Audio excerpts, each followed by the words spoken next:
En mars 2005, 12 séminaristes du séminaire San José de Tehuacan ont disparu lors d'une retraite spirituelle dans les montagnes de Puebla. Sans laisser de traces, les autorités n'ont jamais retrouvé aucune preuve.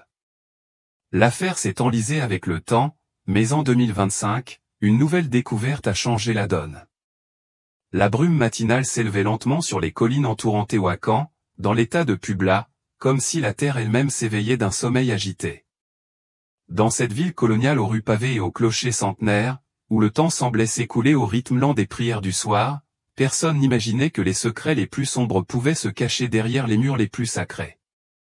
Le père Miguel Herrera marchait d'un pas lourd dans le couloir principal du séminaire San José, ses chaussures de cuir usé résonnant sur les pierres polies par des décennies d'étudiants. Après 40 ans consacrés au service de Dieu, il n'avait jamais ressenti le poids de sa soutane aussi écrasant que ces derniers mois. Dans son bureau, sur le bureau en noyer hérité de son prédécesseur, reposait un objet qui avait ébranlé sa foi et sa raison, un journal intime relié en cuir usé, dont les pages jaunies exhalaient l'odeur humide de 20 années enfouies. Les lettres, écrites à l'encre bleue délavée, appartenaient à Eduardo Ramirez, l'un des séminaristes disparus. Un maçon avait trouvé le journal en rénovant les fondations de la chapelle abandonnée de la colline San Miguel, à 30 km de la ville. Enveloppé dans du plastique et enterré dans une boîte métallique, le journal avait résisté à l'épreuve du temps, témoignage silencieux d'une vérité que beaucoup préféraient enterrer, avec la mémoire de ces jeunes. Le père Miguel ferma les yeux et murmura une prière. Il savait qu'en ouvrant ce journal, son monde changerait à jamais. Eduardo Ramirez est arrivé au séminaire San José à l'automne 2003. Jeune homme de 20 ans, le regard brillant, il avait trouvé sa vocation dans ces salles silencieuses. Fils d'un mécanicien d'Atlixco et d'une institutrice rurale, il possédait cette humilité authentique qui naît dans les foyers où chaque centime se gagne au prix d'un dur labeur. Ses camarades se souviennent de lui comme d'un étudiant appliqué, toujours le premier à arriver aux matines et le dernier à quitter la bibliothèque. Il avait un sourire facile et une main tendue, toujours prêt à aider ceux qui avaient des difficultés avec le latin ou la philosophie atomiste. Eduardo était de ceux qui nous ont fait croire en la bonté humaine, se souvient le père Antonio Vega, son directeur spirituel. Mais dans les premières pages du journal, le père Miguel découvre un Eduardo différent, un jeune homme qui commence à remettre en question non seulement sa vocation, mais aussi les structures mêmes de l'institution qu'il a choisie comme foyer spirituel. Quelque chose cloche. Le père Sébastien est arrivé très tard hier soir. Il sentait l'alcool et amenait avec lui des inconnus. Ils ont discuté tranquillement dans son bureau jusqu'à très tard. Certains d'entre nous ont entendu des cris, mais au matin, ils nous ont dit que nous avions rêvé. Le père Sébastien Montenegro était directeur du séminaire depuis 1998. Grand, robuste et portant une barbe grise soigneusement taillée, il inspirait à la fois respect et crainte. Issu d'une famille aisée de Mexico, il avait étudié à Rome et parlait 4 langues. Pour les habitants de Tehuacan, il représentait tout ce qu'un homme de Dieu devrait être, cultivé, discipliné et apparemment irréprochable. Cependant, les notes d'Eduardo dressaient un portrait très différent de ce prêtre, des réunions nocturnes, des visiteurs étranges arrivant dans des SUV de luxe, de l'argent circulant de manière inexplicable et un silence imposé plus lourd que les pierres anciennes du bâtiment. Pablo m'a avoué avoir vu le père Sébastien compter des liasses de billets dans la sacristie. Quand je lui ai demandé d'où venait autant d'argent, il m'a répondu de ne pas poser de questions stupides. Le père Miguel sentit une boule dans sa gorge. Comment un séminaire qui se plaignait toujours du manque de ressources pouvait-il soudain avoir de l'argent pour rénover le toit, acheter de nouveaux livres et même une voiture pour le père directeur? Les autres séminaristes ont commencé à apparaître dans le journal comme les personnages d'une tragédie qui se déroulait lentement. Pablo Mendoza, 19 ans, issu d'une famille paysanne de Huachinango, Marco Antonio Silva, 21 ans, qui a abandonné l'école d'ingénieur de Cholula, et les frères Gutiérrez, des jumeaux de 23 ans originaires de Chicotepec, inséparables et presque télépathes.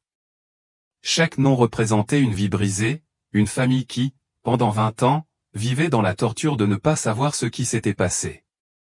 Le père Miguel se souvenait de mères pleurant sur les bancs de la chapelle et de pères cherchant des signes sur chaque colline et chaque ravin. Les autorités promettaient des réponses qui ne venaient jamais. La vérité révélée dans le journal était plus complexe et sinistre que quiconque l'avait imaginé. Le père Miguel sentait ses mains trembler en tournant les pages. Chaque mot écrit par Eduardo était comme une pierre jetée dans le réservoir de sa foi, créant des ondulations qui atteignaient les profondeurs de son âme. Je n'arrive pas à dormir. Hier soir, j'ai entendu des camions arriver très tard. De ma fenêtre, j'ai vu des hommes décharger de lourdes caisses. Ce sont les mêmes qui viennent aux réunions du père Sébastien. L'un d'eux avait un pistolet à la ceinture. Qu'est-ce qu'un séminaire pourrait bien avoir à faire avec des hommes armés? Miguel pouvait imaginer le jeune homme écrivant à la lueur des bougies, le cœur battant et l'esprit rempli de questions qu'il n'osait pas poser à voix haute. Durant ses 40 années de ministère, il pensait connaître tous les secrets cachés entre les murs d'une institution religieuse. Il avait affronté des crises de foi, des problèmes financiers et même des scandales mineurs. Mais il n'aurait jamais imaginé que quelque chose d'aussi sombre puisse se tramer sous le toit de sa résidence secondaire. Ses propres souvenirs de 2005 ont commencé à se teinter de suspicion, l'arrivée tardive du père Sébastien, les réunions à huis clos, l'attention qu'il attribuait au stress de la gestion du séminaire. Pablo a peur. Il dit que le père Sébastien l'a convoqué dans son bureau et lui a posé d'étranges questions sur ce que nous avions vu. Il lui a expliqué que les bons séminaristes savent quand parler et quand se taire, et que ceux qui n'apprennent pas cette leçon ne sont pas destinés à la prêtrise. Pablo m'a demandé de brûler ce journal, mais je ne peux pas, s'il nous arrive quelque chose, il faut que quelqu'un sache la vérité. La retraite de carême était une tradition au séminaire depuis 1892, année de la construction de la chapelle Saint-Michel sur la colline. C'était un lieu de silence et de recueillement. Le père Miguel se souvient qu'en mars 2005, alité à cause d'une grippe, il ne pouvait accompagner le groupe. Le père Sébastien insista pour qu'il ne s'inquiète pas et qu'il prenne en charge la retraite. Demain, nous partons en retraite, avait écrit Eduardo. Le père Sébastien nous dit que ce sera spécial, différent des précédentes. Il a invité des amis de l'église à se joindre à nous pour les premiers jours. Il dit que ce sont des bienfaiteurs qui veulent en savoir plus sur le travail du séminaire. Je n'aime pas son sourire en disant cela. C'était la dernière entrée du journal jusqu'au 18 mars. 4 jours de silence qui allaient se transformer en 20 ans de mystère. Le père Miguel ferma son journal un instant et se dirigea vers la fenêtre de son bureau. De là, il pouvait apercevoir la colline San Miguel au loin, sa silhouette se découpant sur le ciel gris du soir. Que s'était-il réellement passé ces jours-là? Pourquoi Eduardo avait-il pu écrire une dernière entrée le 18 mars, pour disparaître ensuite avec ses compagnons, ne laissant aucune trace, si ce n'est ce journal, enfoui comme un cri silencieux dans la terre? Le père Miguel savait qu'en continuant à lire, il franchirait une ligne d'où il ne pourrait peut-être pas revenir, mais il savait aussi que les familles de ces 12 jeunes hommes méritaient des réponses, même si ces réponses détruisaient tout ce en quoi il avait cru pendant des décennies. 18 mars 2005. J'écris ceci caché dans les toilettes de la chapelle. Je pense que nous sommes prisonniers. Les bienfaiteurs du père Sébastien ne sont pas ce qu'ils paraissent. Ils sont arrivés hier dans 3 fourgonnettes noires, des hommes au visage sévère et aux armes qu'ils ne prennent pas la peine de dissimuler. Ils disent que nous sommes des invités spéciaux et que nous devons rester ici plus longtemps que prévu. Le père Miguel sentit l'air lui échapper. Les mots d'Eduardo décrivaient un cauchemar qui avait commencé sous couvert de retraite spirituelle. L'écriture était devenue erratique, les lignes tordues, comme dessinées avec précipitation et peur. Ils les ont séparés en 2 groupes, Marco Antonio, Pablo et les jumeaux Gutiérrez ont été placés au sous-sol de la chapelle. Je ne savais pas qu'il y avait un sous-sol. Le père Sébastien dit que c'est pour leur protection, mais les portes sont verrouillées de l'extérieur. Ils nous gardent dans la nef principale, mais il y a toujours 2 hommes qui veillent. 20 mars 2005. Le père Sébastien revint seul avec une histoire qui semblait plausible à l'époque. Les séminaristes décidèrent de prolonger leur retraite et partir en randonnée en montagne pour méditer en solitude. Cela fait partie de leur formation spirituelle, expliqua-t-il d'une voix calme et autoritaire. Mais à mesure que les jours passaient et qu'ils ne revenaient pas, que les familles commençaient à s'inquiéter et que les autorités s'en mêlaient, la version des faits a changé. Il a d'abord dit qu'ils étaient perdus, puis il a suggéré qu'ils avaient peut-être abandonné leur vocation pour s'installer dans une autre ville. Enfin, lorsque la pression est devenue insupportable, il a insinué qu'ils avaient peut-être été victimes de la violence croissante dans la région. 19 mars 2005. Cette partie est très floue, comme si elle avait été écrite d'une main tremblante. Je comprends maintenant pourquoi le père Sébastien avait autant d'argent.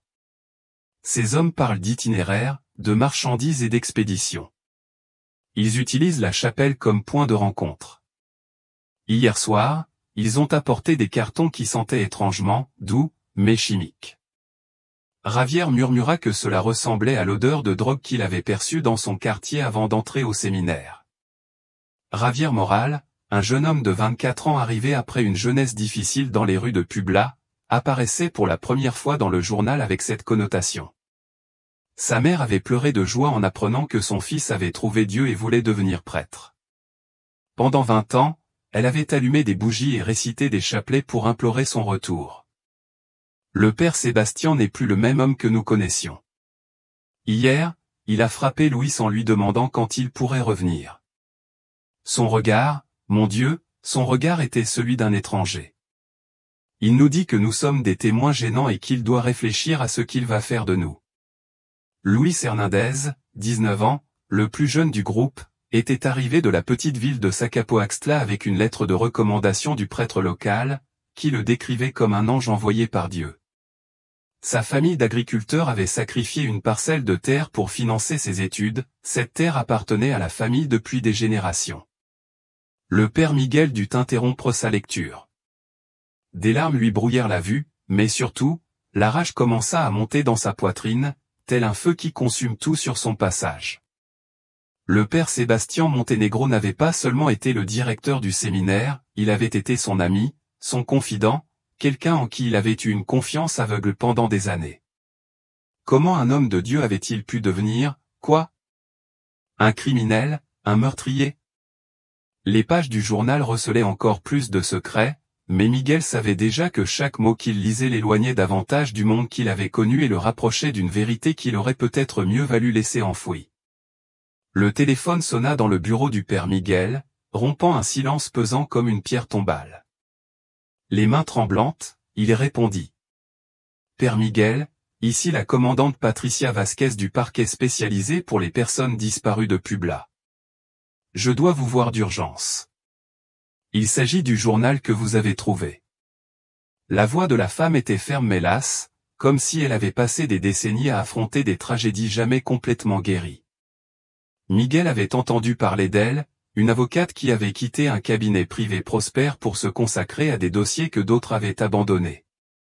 Les mères de personnes disparues la surnommaient, la commandante qui n'oublie jamais. Comment as-tu découvert le journal? Demanda Miguel, même s'il connaissait déjà la réponse au fond de lui. Dans des villes comme Tehuacan, les secrets ont une vie propre et se propagent plus vite que les prières des commères. Le maçon qui l'a trouvé est le frère d'une des victimes. Raúl Mendoza, le frère de Pablo, ne pouvait rester silencieux, sachant qu'il détenait peut-être la réponse que sa famille attendait depuis 20 ans. Pablo Mendoza, le jeune paysan qui se rongeait les ongles quand il était nerveux. Miguel se souvenait de sa mère, Madame Carmen, une petite femme voûtée qui, à chaque anniversaire de la disparition, venait au séminaire apporter des fleurs et demander des nouvelles. Elle disait toujours que Pablo lui apparaissait en rêve, lui disant qu'il n'était pas mort et qu'il fallait attendre encore un peu. « Je serai là dans 1 heure, père, dit le commandant, et j'ai avec moi des gens qui ont besoin d'entendre ce que ce journal a à dire. » Lorsque le commandant Vasquez arriva, elle était accompagnée de 3 femmes que Miguel reconnut immédiatement, même si le temps avait argenté leurs cheveux et rempli leurs visages de rides qui témoignaient de décennies de larmes refoulées, Madame Carmen Mendoza, la mère de Pablo, Doña Esperanza Silva, la mère de Marco Antonio, et Madame Rosa Gutiérrez, la mère des jumeaux. « Père Miguel, dit Doña Esperanza, la voix tremblante comme une feuille au vent. C'est vrai qu'ils ont trouvé quelque chose appartenant à nos enfants. » Miguel les invita à s'asseoir. Le journal était posé sur le bureau comme une bombe prête à exploser. Les 3 femmes le contemplèrent avec ce mélange d'espoir et de terreur qu'ils connaissaient bien, la même expression qu'il avait vue sur le visage des familles les premiers jours après la disparition. Commandant Vasquez, commença Miguel, avant de continuer à lire, je dois vous dire que ce qui est écrit dans ce journal peut être très douloureux à entendre, mais c'est peut-être aussi votre seule chance de connaître la vérité. La commandante, une femme d'une cinquantaine d'années aux cheveux attachés en queue de cheval, portait un enregistreur numérique et un épais dossier que Miguel supposait contenir les dossiers de l'enquête initiale. Les familles ont le droit de savoir, a-t-il déclaré fermement. Elles ont attendu 20 ans. Elles ont droit à la vérité, aussi douloureuse soit-elle. Miguel ouvrit le journal à l'article du 19 mars et commença à lire à voix haute. À chaque mot, il voyait l'espoir des mères se transformer en horreur. Madame Carmen posa les mains sur le chapelet qu'elle portait toujours sur elle. Doña Esperanza ferma les yeux et se mit à se balancer, comme pour bercer un bébé invisible. Madame Rosa serra les poings jusqu'à blanchir ses jointures. Le père Sébastien savait que vous alliez lire ceci, demanda le commandant. Non, répondit Miguel. Il est mort il y a 3 ans d'un cancer du pancréas. Un lourd silence s'abattit sur le bureau. L'homme qui détenait peut-être toutes les réponses avait emporté ses secrets dans la tombe, ne laissant que les paroles désespérées d'un jeune séminariste comme témoignage de ce qui s'était passé en ces terribles journées de mars 2005. Au cours des 20 dernières années, il a enquêté sur l'affaire sous tous les angles possibles, mais il s'est toujours heurté au même mur, manque de preuves, témoignages contradictoires et une série de coïncidences trop opportunes qui indiquaient une conspiration du silence. Père Miguel, dit-il en allumant l'enregistreur, je veux que vous compreniez l'ampleur de ce à quoi nous sommes confrontés. Le père Sébastien Montenegro n'était pas seulement le directeur d'un séminaire. En 2005, son nom a été révélé lors d'une enquête fédérale sur le blanchiment d'argent de la drogue, mais nous n'avons jamais pu prouver quoi que ce soit de concret. Les mères se regardèrent avec un mélange de confusion et d'horreur grandissante. Pendant 2 décennies, elles avaient cru que leurs enfants avaient été victimes d'un accident, d'un simple enlèvement, voire de leur propre décision d'abandonner leur carrière. Elles n'avaient jamais imaginé se retrouver au centre d'un réseau criminel. Vous dites que nos enfants ont été tués par des trafiquants de drogue, demanda Doña Esperanza d'une voix à peine brisée. Nous ne le savons pas encore, répondit le commandant, mais ce journal nous donne la première preuve concrète de ce qui a pu se passer. Père Miguel, y a-t-il d'autres informations? Miguel hocha la tête et continua sa lecture. Les pages suivantes du journal révélaient un Eduardo de plus en plus désespéré, mais aussi plus déterminé à documenter tout ce qu'il voyait. 20 mars 2005. Les hommes ont apporté quelque chose de terrible la nuit dernière. J'ai entendu des cris provenant du sous-sol, mais ce n'étaient pas ceux de mes compagnons. C'était quelqu'un d'autre, quelqu'un qu'ils interrogeaient. Le père Sébastien est descendu avec eux. À sa remontée, sa soutane était tachée de sang. Madame Rosa Gutiérrez se leva brusquement, alla à la fenêtre et vomit. Ses jumeaux, José et Jesus, avaient été sa fierté. Née le jour même de la mort de son mari dans un accident de chantier, elle les avait toujours considérés comme une bénédiction divine.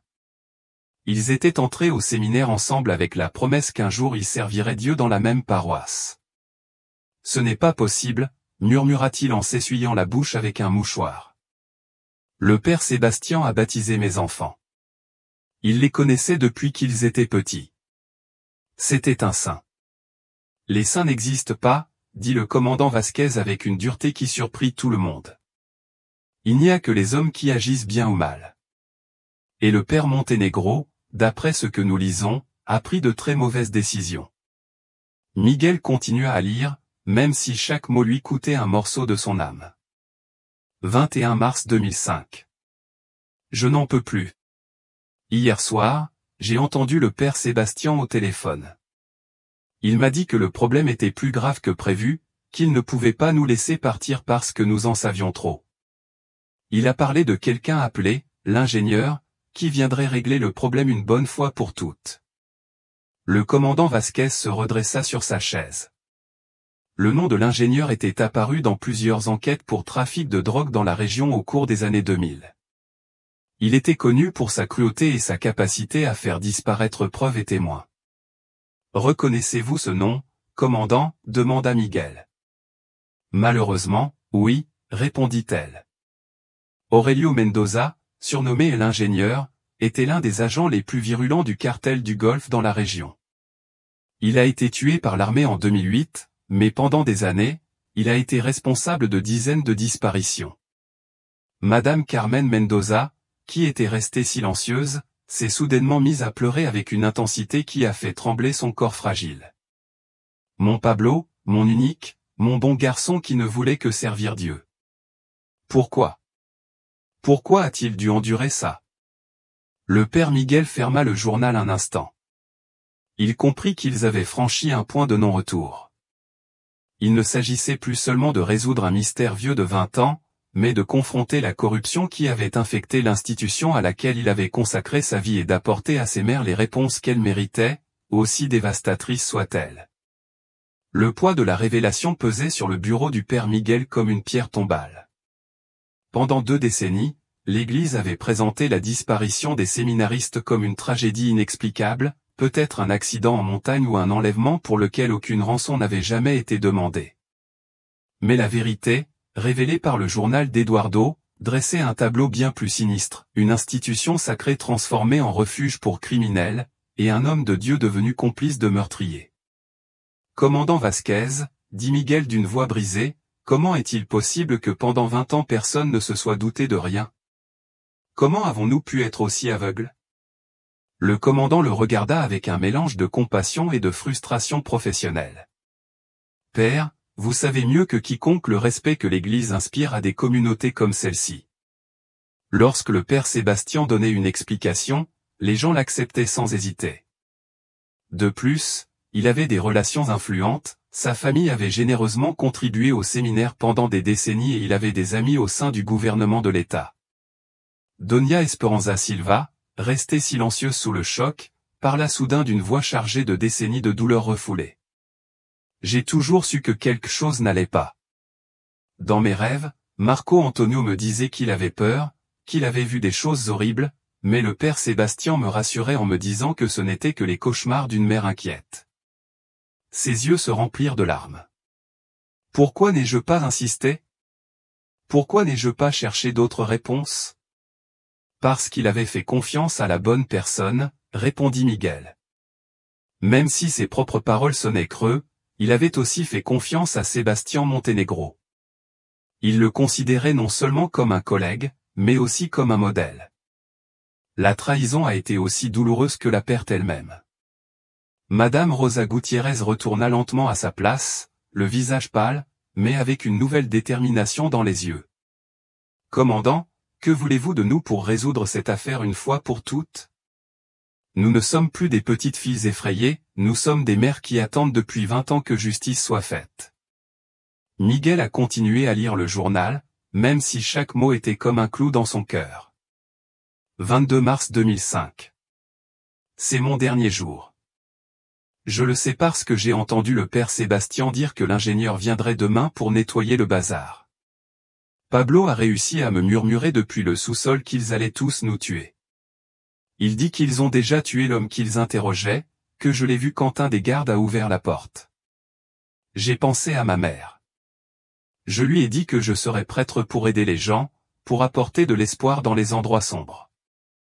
Je n'aurais jamais imaginé que je finirais moi-même dans le plus sombre des endroits. Si quelqu'un trouve ce journal un jour, qu'il dise à nos familles que nous les aimons. Qu'on ait essayé d'être courageux jusqu'au bout. Et qu'on leur dise que la vérité finit toujours par éclater, même si cela prend 20 ans. Le silence qui suivit cette lecture fut absolu. Même le bruit habituel de la rue, filtrant à travers les fenêtres, semblait s'être arrêté, comme si le monde entier s'était arrêté pour honorer la mémoire de 12 jeunes gens morts parce qu'ils se trouvaient au mauvais endroit au mauvais moment. Il y a d'autres pages, n'est-ce pas? Miguel hocha la tête, mais ses mains tremblaient tellement qu'il ne pouvait plus tenir fermement le journal. Oui, murmura-t-il, mais je ne suis pas sûr qu'il faille continuer à lire, du moins pas d'un coup. Certaines vérités sont trop lourdes à porter seules. Cependant, il savait qu'il n'y avait pas de retour en arrière possible. Les mères méritaient de connaître le sort de leurs enfants, et il méritait d'assumer la complicité de son silence pendant tant d'années. La commandante Vasquez prit le journal des mains tremblantes du père Miguel. Son expérience des disparitions forcées lui avait appris que, quelle que soit la vérité, les familles avaient le droit de la connaître pleinement. Avec votre permission, je vais continuer, dit-il fermement. Les dernières entrées pourraient contenir des informations cruciales pour localiser les restes. Le mot reste ce fut un coup de massue pour les mères. Pendant 20 ans, elles avaient gardé l'espoir que leur fils reviendrait, plus grand, plus mûr, avec des histoires d'aventures en terre lointaine à raconter.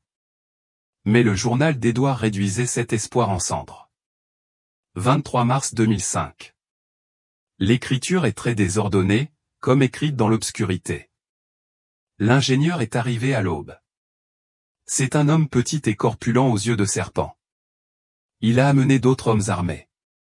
Je l'ai entendu dire au père Sébastien qu'il y avait trop de bouches à nourrir et qu'il était temps de fermer l'entreprise proprement. Ils nous ont tous séparés. Ils m'ont mis au confessionnal de la chapelle, mais j'entends tout. Ils creusent quelque chose dehors. Le bruit des pelles sur la terre est comme un battement de tambour de mort. Madame Carmen Mendoza serrait le chapelet si fort que ses jointures devinrent blanches comme du papier. Commandant, interrompit Doña Esperanza d'une voix brisée, pensez-vous qu'ils ont beaucoup souffert? Patricia Vasquez avait répondu à cette question à maintes reprises au cours de sa carrière. Elle savait que toute réponse serait insuffisante, mais elle savait aussi que les mères avaient besoin de quelque chose à quoi s'accrocher.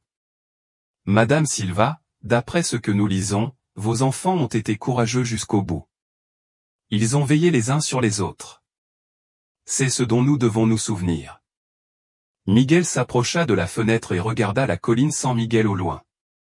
Depuis son enfance, il entendait des histoires sur cette chapelle, apparitions de saints, miracles de la Vierge, prières exaucées. Il n'aurait jamais imaginé que ces mêmes pierres sacrées aient été témoins d'un tel malheur. Le commandant continua sa lecture. J'ai entendu le père Sébastien pleurer. Il suppliait l'ingénieur de nous laisser partir, promettant que nous ne dirons jamais rien. Mais l'homme rit. Il dit que son père savait depuis le début que ce jour viendrait, que personne n'utiliserait la maison de Dieu pour blanchir de l'argent sale sans en payer le prix. Pablo m'a crié depuis le sous-sol qu'il nous aimait tous, qu'on se reverrait au paradis. C'est la dernière chose que j'ai entendue de lui. Madame Rosa Gutiérrez se leva brusquement et se dirigea vers le crucifix accroché dans le bureau du père Miguel. Elle resta là, les bras écartés, comme si elle-même était crucifiée. « Pourquoi, monsieur, murmura-t-il. Pourquoi avez-vous laissé cela se produire chez vous ?» C'était la question que Miguel se posait depuis qu'il avait commencé à lire le journal. Pendant 40 ans, il avait prêché la bonté de Dieu, expliquant que le mal ne l'emporte jamais sur le bien. Mais la preuve était là, le mal avait triomphé pendant 20 ans, protégé par le silence et la complicité. Il reste une page, dit le commandant Vasquez. On dirait que c'est la dernière. 24 mars 2005. Si quelqu'un lit ceci, qu'il regarde dans le vieux puits derrière la chapelle. C'est là qu'ils ont déposé l'homme qu'ils ont tué avant nous. Je les ai vus le descendre hier soir. Le père Sébastien a pris son chapelet et l'a jeté dedans, il a aussi dit que c'était pour que Dieu lui pardonne. Ils viennent me chercher. J'entends leur pas mère, père, frère, je vous aime. Ne pleurez pas trop pour nous. Nous avons essayé de faire ce qu'il fallait jusqu'au bout. Pardonne-leur, Seigneur, car ils ne savent pas ce qu'ils font. Ces derniers mots, une citation directe du Christ sur la croix, résonnèrent dans le bureau comme un écho venu d'éternité. Eduardo Ramirez, un jeune homme de 20 ans qui avait voulu consacrer sa vie à Dieu, avait affronté la mort avec les mêmes mots que Jésus avait utilisés pour pardonner à ses bourreaux. Le silence qui suivit ne fut rompu que par les pleurs discrets des 3 mères. La découverte du puits derrière la chapelle changea complètement le cours de l'enquête. La commandante Vasquez activa immédiatement les protocoles pour une exhumation officielle, mais elle savait qu'après 20 ans, les preuves matérielles seraient limitées. Cependant, le journal d'Eduardo avait fourni quelque chose de bien plus précieux, une carte détaillée de la corruption qui avait contaminé non seulement le séminaire, mais tout un réseau de complicité qui s'étendait bien au-delà des murs sacrés. Père Miguel, dit la commandante en plaçant le journal dans un sac à preuves, j'ai besoin que vous m'aidiez à comprendre quelque chose. Durant toutes ces années, vous n'avez jamais rien soupçonné du père Sébastien. Miguel était lourdement assis sur sa chaise. La question qu'il évitait tant était enfin arrivée, et avec elle le poids écrasant de sa propre complicité involontaire. Commandant, quand on vit dans une institution pendant des décennies, on développe des angles morts. Le père Sébastien était respecté, issu d'une famille influente et avait étudié à Rome. Ses explications semblaient toujours raisonnables. Il s'arrêta, luttant avec l'honnêteté que le moment exigeait. Mais, pour être tout à fait honnête, il y avait des signes que j'ai choisi d'ignorer. Quel genre de signes ? Demanda Vasquez. De l'argent provenant de sources jamais tout à fait claires, des réunions nocturnes expliquées comme des questions administratives, des visiteurs qui ne correspondaient pas à l'atmosphère d'un séminaire.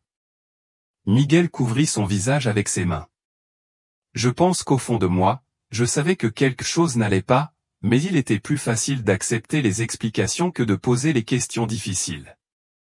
Doña Esperanza Silva le regarda avec compassion et reproche.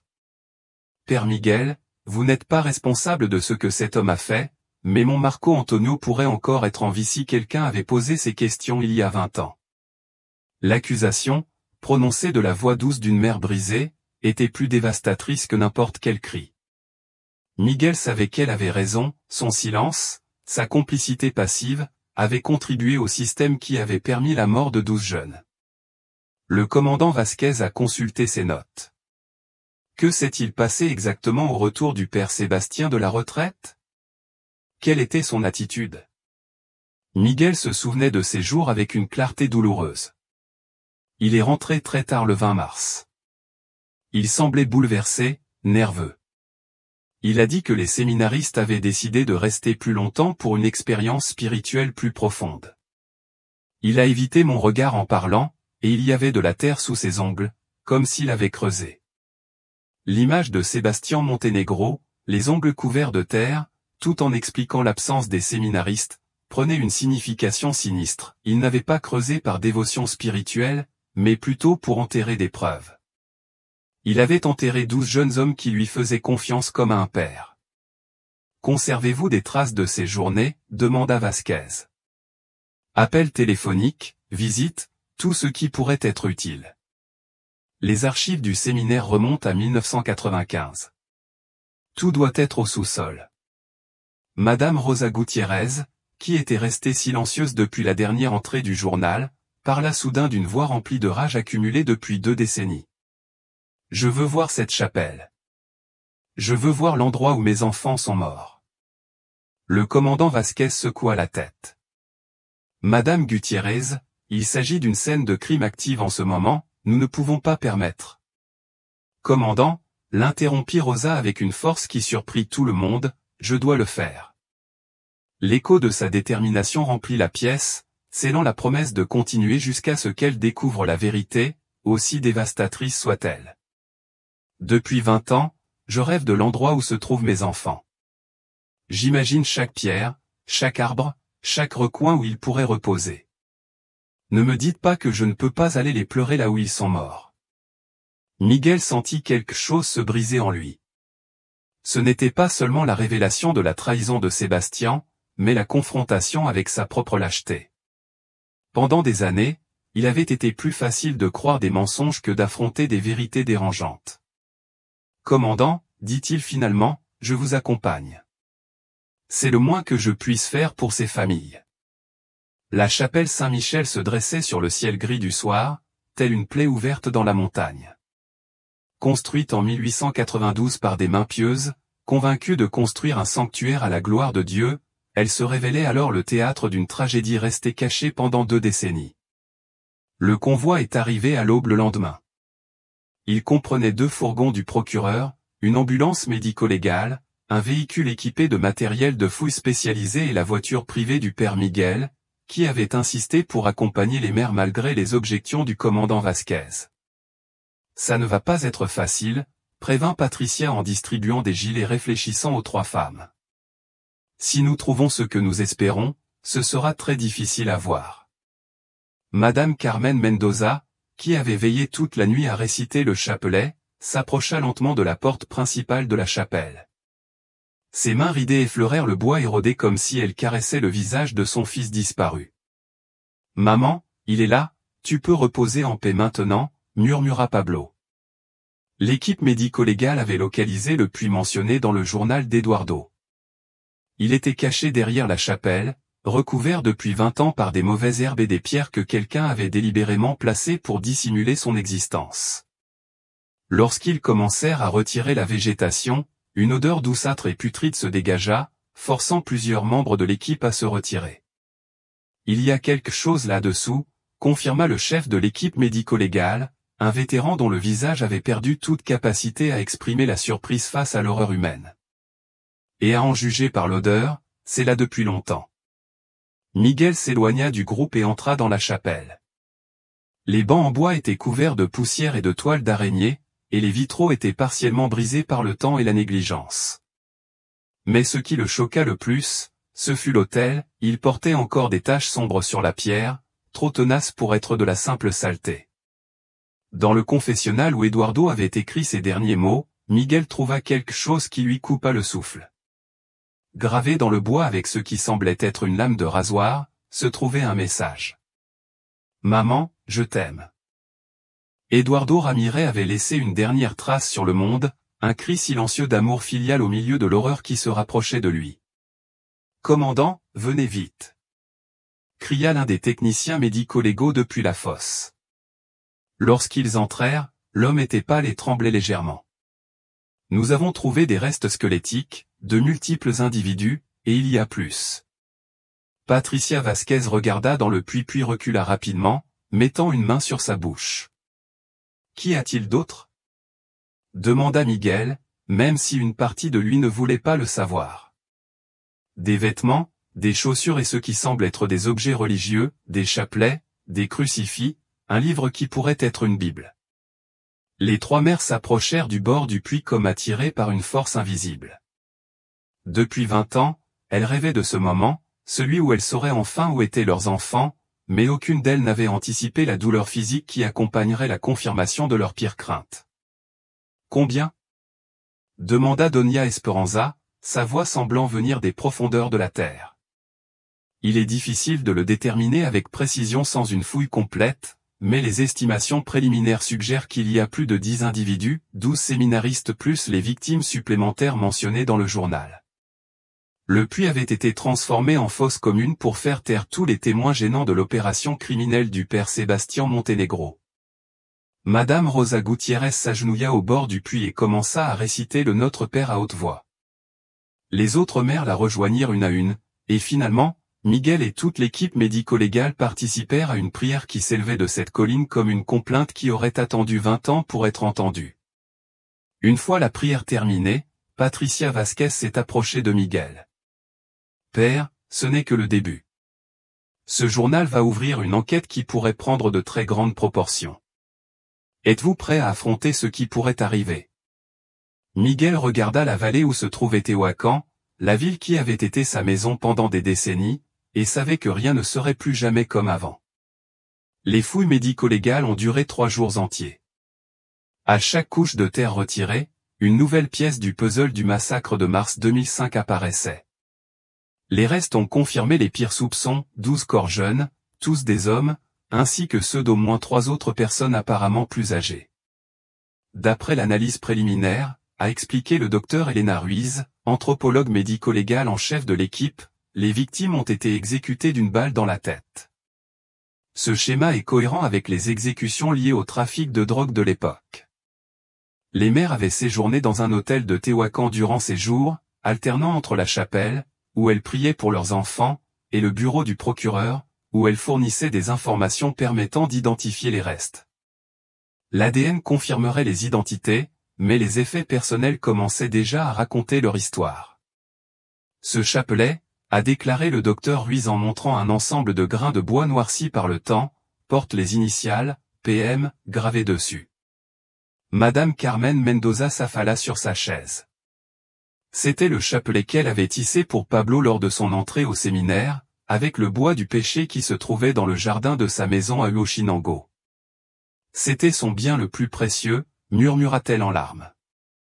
Il disait que cela lui rappelait sa maison chaque fois qu'il priait. Mais l'enquête avait révélé quelque chose d'encore plus troublant. Le journal d'Eduardo mentionnait que le père Sébastien pleurait et implorait la grâce pour la vie des séminaristes. Les experts médico-légaux avaient trouvé des preuves confirmant ce récit. Le père Montenegro figure également parmi les restes du puits, expliqua le commandant Vasquez. Il semble que le père Sébastien ait été exécuté avec les séminaristes. L'ingénieur a probablement décidé qu'il en savait trop, lui aussi. Cette révélation a complètement changé la perception de l'affaire. Le père Sébastien n'était pas seulement un bourreau, il était aussi une victime. Au départ, il était peut-être un collaborateur volontaire, mais lorsqu'il a tenté de protéger les jeunes hommes, les trafiquants de drogue ont décidé qu'il était lui aussi sacrifiable. Miguel se trouvait dans une situation morale intenable. Depuis des jours, il nourrissait une rage contre Sébastien Montenegro qui le consumait de l'intérieur. Mais savoir que son ancien ami était mort en tentant de sauver les séminaristes le plongeait dans une confusion douloureuse. Quelle pression a-t-il dû subir pour en arriver là, se demanda-t-il à voix haute en traversant les couloirs vides du séminaire. Comment un homme de Dieu peut-il se retrouver de mèche avec des criminels? La réponse est venue lorsque le commandant Vasquez et son équipe ont examiné les dossiers administratifs du séminaire. Dans une boîte scellée au sous-sol, ils ont découvert une série de lettres révélant la véritable histoire. Les lettres, datées de 2003 à 2005, présentaient un schéma effrayant. Le séminaire était au bord de la faillite. Les dons avaient diminué, le gouvernement avait réduit les subventions et les inscriptions avaient chuté. Le père Sébastien avait tout hypothéqué, y compris la chapelle Saint-Michel, pour maintenir l'institution en activité. C'est alors que l'ingénieur apparut avec une proposition apparemment simple, utiliser la chapelle isolée comme lieu de réunion occasionnelle pour des réunions d'affaires, en échange de généreux dons qui sauveraient le séminaire. Sébastien pensait pouvoir contrôler la situation, analysa Patricia Vasquez. Il croyait probablement pouvoir utiliser l'argent sale pour une bonne cause. C'est une rationalisation courante, la fin justifie les moyens. Mais les lettres montraient comment la situation avait rapidement dégénéré. Ce qui avait commencé comme des rencontres occasionnelles était devenu une opération de blanchiment d'argent régulière. Le père Sébastien s'était retrouvé pris au piège d'une toile d'où il ne pouvait s'échapper sans risquer non seulement sa vie, mais celle de tous les séminaristes dont il avait la charge. Sa dernière lettre, datée du 15 mars 2005, était un appel désespéré adressé à l'évêque de Publa. « Votre Excellence, j'ai commis de terribles erreurs en essayant de sauver cette institution. Je crains que le prix à payer soit plus élevé que nous ne pouvons l'imaginer. Je prie Dieu pour qu'il me pardonne et protège ces jeunes innocents dont j'ai la charge. » La lettre n'a jamais été envoyée. La nouvelle des découvertes dans la chapelle de San Miguel se répandit à Tehuacan comme une traînée de poudre en pleine saison sèche. Pendant 2 décennies, la disparition des séminaristes était l'un de ces mystères locaux dont on murmurait dans les boulangeries et les salons de coiffure, mais qui s'était peu à peu effacé de la mémoire collective. La révélation de leur assassinat lors d'un trafic de drogue a ébranlé les fondements d'une communauté fière de sa tranquillité et de sa foi. L'évêque Carlos Mendoza Ramos est arrivé de Publa dans une voiture officielle, accompagné de 2 canonistes et d'un secrétaire personnel qui prenait note de chaque conversation. C'était un homme grand et mince, le visage marqué par des années de responsabilités ecclésiastiques, mais aussi par la politique et les négociations qui exigeaient d'équilibrer les intérêts de l'Église avec les réalités du monde séculier. Le père Miguel lui a confié, assis dans le bureau, qu'il avait été témoin de tant de révélations douloureuses. « Je comprends que cela ait été dévastateur pour vous, mais j'ai besoin que vous compreniez les implications plus larges de ce à quoi nous sommes confrontés. » Miguel savait exactement à quoi l'évêque faisait référence. L'Église catholique du Mexique avait été confrontée à de multiples scandales ces dernières décennies, et chaque nouvelle révélation portait atteinte non seulement à la réputation institutionnelle, mais aussi à la foi de millions de croyants qui considéraient leurs pasteurs et leurs évêques comme les représentants directs de Dieu sur terre. « Votre Excellence, » répondit Miguel avec une fermeté qui le surprit lui-même, « pendant 20 ans, ces familles ont vécu avec la torture de ne pas savoir ce qui était arrivé à leurs enfants. Maintenant que nous connaissons la vérité, nous ne pouvons plus la cacher pour protéger la réputation de l'institution. Je ne suggère pas de cacher quoi que ce soit, répondit l'évêque, son sourire s'effaçant. Mais nous devons gérer cette situation avec prudence. Le commandant Vasquez avait signalé que l'enquête pourrait impliquer d'autres personnes en position d'autorité, notamment des fonctionnaires du gouvernement qui auraient facilité ou dissimulé les activités du père Montenegro. C'était vrai, dans les jours qui ont suivi les fouilles, l'enquête a commencé à révéler un réseau de complicité qui s'étendait bien au-delà du séminaire. Les relevés bancaires ont révélé des virements suspects vers des comptes municipaux. Des documents retrouvés dans le bureau du père Sébastien mentionnaient des contributions spéciales pour des travaux publics jamais réalisés. Les noms de fonctionnaires locaux apparaissaient dans des journaux, ainsi que des sommes d'argent qui ne correspondaient pas à des transactions légales. Suggérez-vous que l'Église devrait coopérer à une dissimulation, Votre Excellence, demanda Miguel, la voix tendue. L'évêque se redressa sur sa chaise et, pendant un instant, Miguel vit derrière le masque diplomatique le politicien pragmatique qui avait appris à naviguer dans les eaux troubles de la politique mexicaine. Père Miguel, je suggère que nous soyons stratégiques. Si cette enquête fait tomber des fonctionnaires alliés de l'Église sur des questions importantes comme l'éducation religieuse et les programmes sociaux, qui en profitera? Les trafiquants de drogue qui trouveront d'autres fonctionnaires corrompus pour les remplacer, et les politiciens anticléricaux qui utiliseront ce prétexte pour attaquer toutes nos institutions. C'était le genre d'argument que Miguel avait tant entendu tout au long de sa carrière cléricale, un pragmatisme déguisé en sagesse pastorale, une réelle politique présentée comme une protection du bien commun. Mais après avoir lu le journal d'Eduardo, après avoir vu le chagrin des mères, après avoir touché de ses propres mains les restes de 12 jeunes hommes morts parce qu'ils se trouvaient au mauvais endroit au mauvais moment, ses arguments sonnaient creux. Votre Excellence, dit Miguel en se levant, avec tout le respect que je vous dois, je crois que la seule stratégie morale qui nous reste est la vérité absolue. Ces familles ont attendu 20 ans. Elles ne méritent pas d'attendre un jour de plus pour satisfaire nos désirs politiques. La tension dans la salle était palpable. L'évêque s'attendait à un prêtre rural docile, prêt à suivre les directives de la hiérarchie ecclésiastique.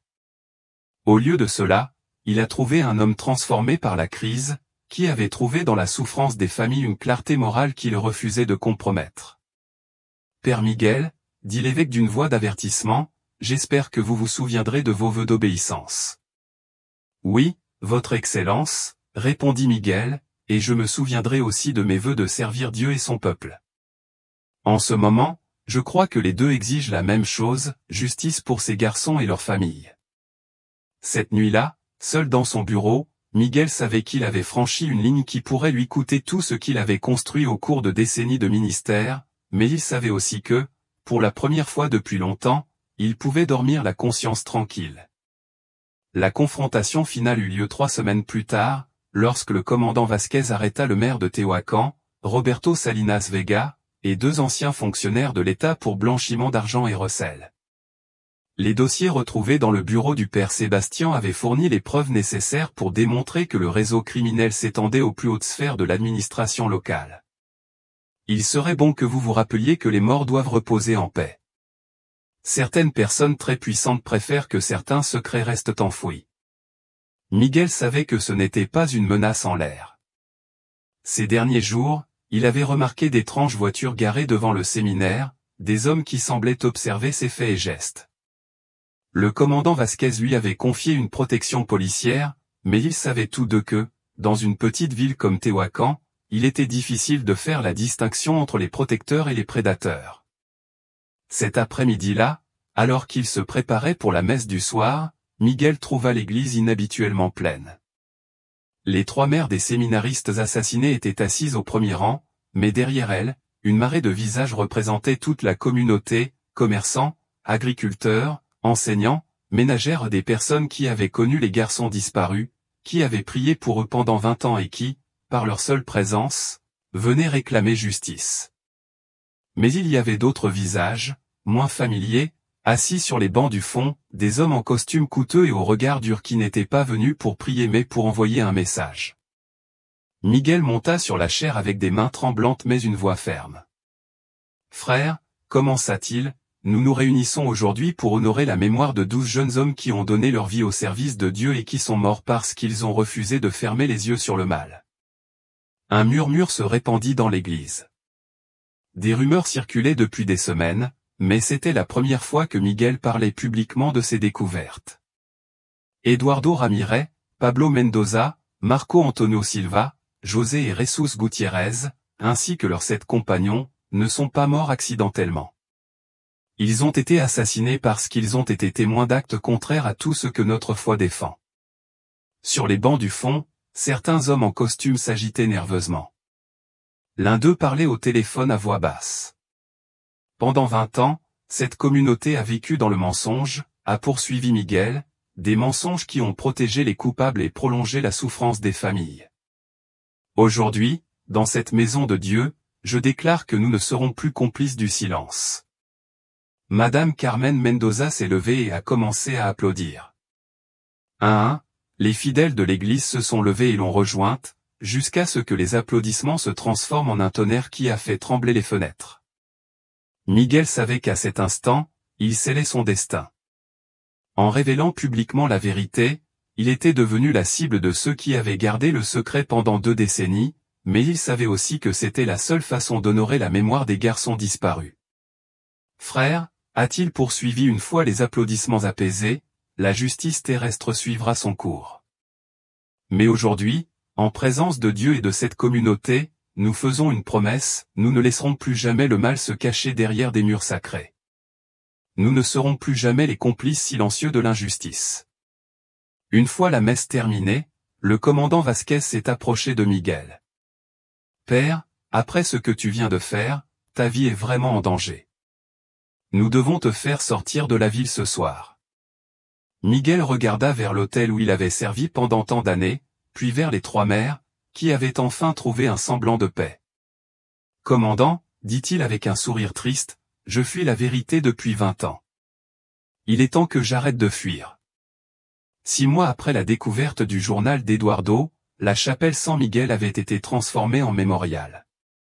Les autorités ecclésiastiques, sous la pression publique et judiciaire, avaient autorisé le site à devenir un lieu de commémoration et de recueillement pour les victimes du trafic de drogue et de la corruption institutionnelle. Le père Miguel avait survécu à 2 tentatives d'intimidation et à une enquête interne de l'Église qui s'était soldée par son acquittement complet.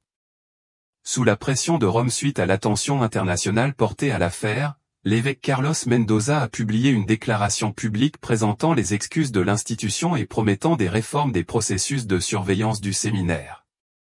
L'Église ne peut être un refuge pour le mal, a-t-il déclaré lors d'une conférence de presse diffusée dans tout le pays. Lorsque nous ne parvenons pas à protéger les plus vulnérables, nous manquons à notre mission fondamentale.